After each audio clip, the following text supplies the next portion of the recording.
అనుభూతి, అద్వితీయమైన మరుపురాని ఒక ఘట్టం అన్నమాట.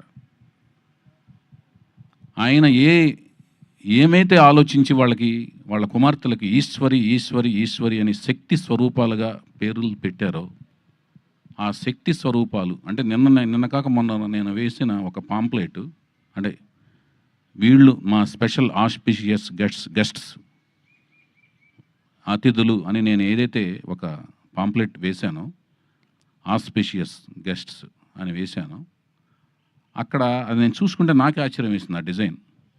అంటే ముగ్గురు అతిథులు, ముగ్గురు కుమార్తెలు. ఆ ముగ్గురు ఒక సైంటిస్టులు అనమాట, మహిళా సైంటిస్టులు ముగ్గురు.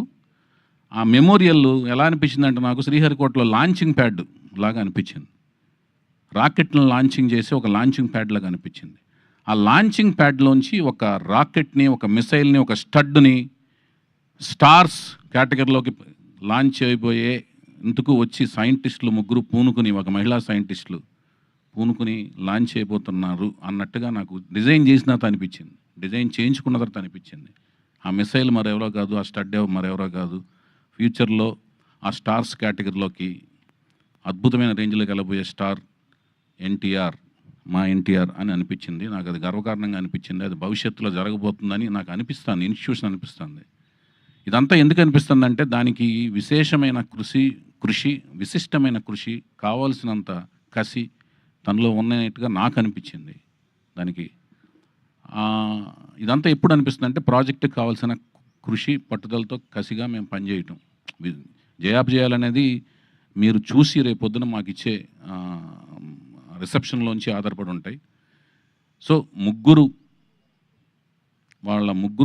రామారావు గారి ముగ్గురు కుమార్తెలు, వాళ్ళ మనవడి రూపంలో ఉన్న మళ్ళీ ఎన్టీఆర్ పేరుతో ఉన్న అబ్బాయిని, వాళ్ళ నాన్నగారి పేరుతో ఉన్న అబ్బాయిని, మనవడి రూపంలో ఉన్న అబ్బాయిని వాళ్ళ చేతుల మీదుగా వెండితెర ప్రపంచానికి ఆయన యొక్క మెమోరియల్ ప్లేస్లోంచి పరిచయం చేయటం అనే ఒక అపురూపమైన ఘట్టంలో, ఆయన వీరాభిమాని అయిన నేను దర్శకత్వం వహించే ఒక అపురూపమైన ఘట్టంలో నా భార్య సన్నిహితులు, స్నేహితులైన అమెరికా ఫ్రెండ్స్ రమేష్ అత్తిలి గారు నాయకత్వంలోని ఫ్రెండ్స్ అందరూ భాగస్వామ్యం అయ్యి, మళ్ళీ నా భార్య నిర్మాతగా వాళ్ళందరూ కలిసి ప్రొడ్యూస్ చేసే, ఒక మహిళలందరూ కలిసి ఒక చేసే కార్యక్రమంలో భాగస్వామ్యం అవ్వటం అనేది ఒక గొప్ప మరుపురాని ఘట్టం. ఇందులో మన తెలుగు అమ్మాయిని హీరోయిన్గా పరిచయం చేసే ఒక కార్యక్రమం కలిసి రావటం కూడా, ఇదంతా కూడా నాకు ఒక అదృష్టం కింద భావిస్తున్నాను నేను. తను కూడా కూచిపూడి డాన్సరు, మంచి అమ్మాయి. సో ఈ కార్యక్రమం మళ్ళీ ఒక మరుపురాని ఘట్టం కింద ఫీల్ అవుతున్నాను. అలాగే ఈ ఘట్టంలో ఎప్పుడు అంటే మాకు హరికృష్ణ గారితో 3 సినిమాలు చేసిన పరిచయంలోనూ, అంతకుముందు అసిస్టెంట్ డైరెక్టర్గా చేసిన పరిచయాల్లో, ఆ కార్యక్రమాల్లో ఎప్పుడు కూడా లక్ష్మి గారిని పూజలు ఆవిడని ఎప్పుడు పూజలు చేస్తూ చూసాం, పూజల గురించి విన్నాం, పూజల గురించి మాట్లాడుతుండగా విన్నాం.